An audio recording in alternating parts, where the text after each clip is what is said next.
the point I want to make here is that all of this resistance never succeeded in really changing the balance of physical coercive power. The whites always effectively retained a monopoly on military and physical force. And the anti-apartheid movement never really changed that. They didn't defeat the South African regime militarily. The balance of power never changed.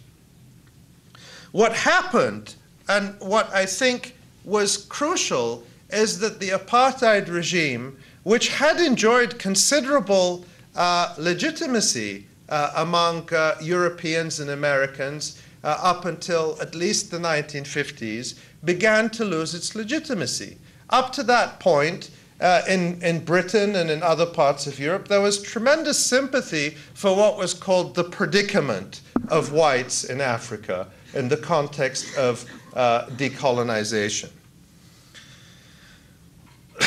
The loss of legitimacy and the practices of the apartheid regime is what changed. And when a system loses its legitimacy, all the weapons in the world cannot protect it. And that's what we saw in South Africa. Once it got to a point that the regime could only remain in power through violence and repression, whites in South Africa lost the will to maintain it because they knew that the price was increasing international isolation and being seen as pariahs. And once they reached that point, then they were willing to start talking about democracy and equal rights. You have to remember that the African National Congress put forward the Freedom Charter in 1955. It never changed. The message from the resistance in South Africa was consistent.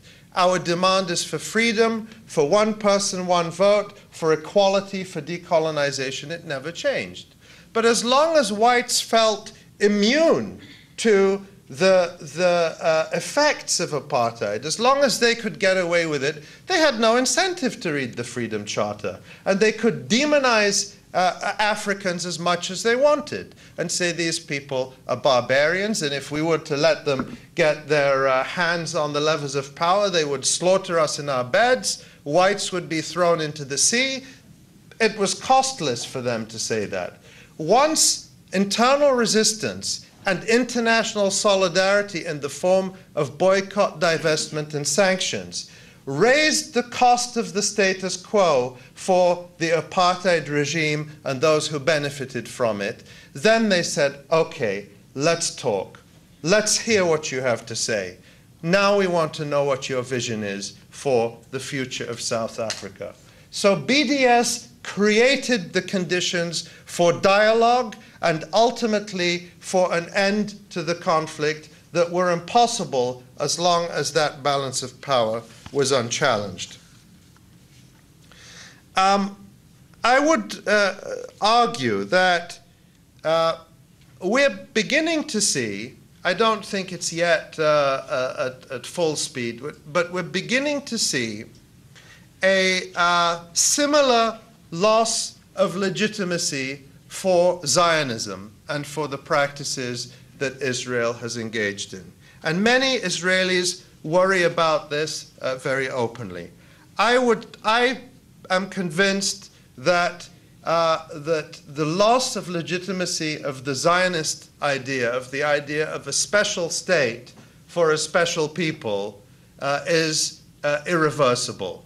That cannot be resurrected in the 21st century, a time of when we at least preach, if not practice, universal rights and equality.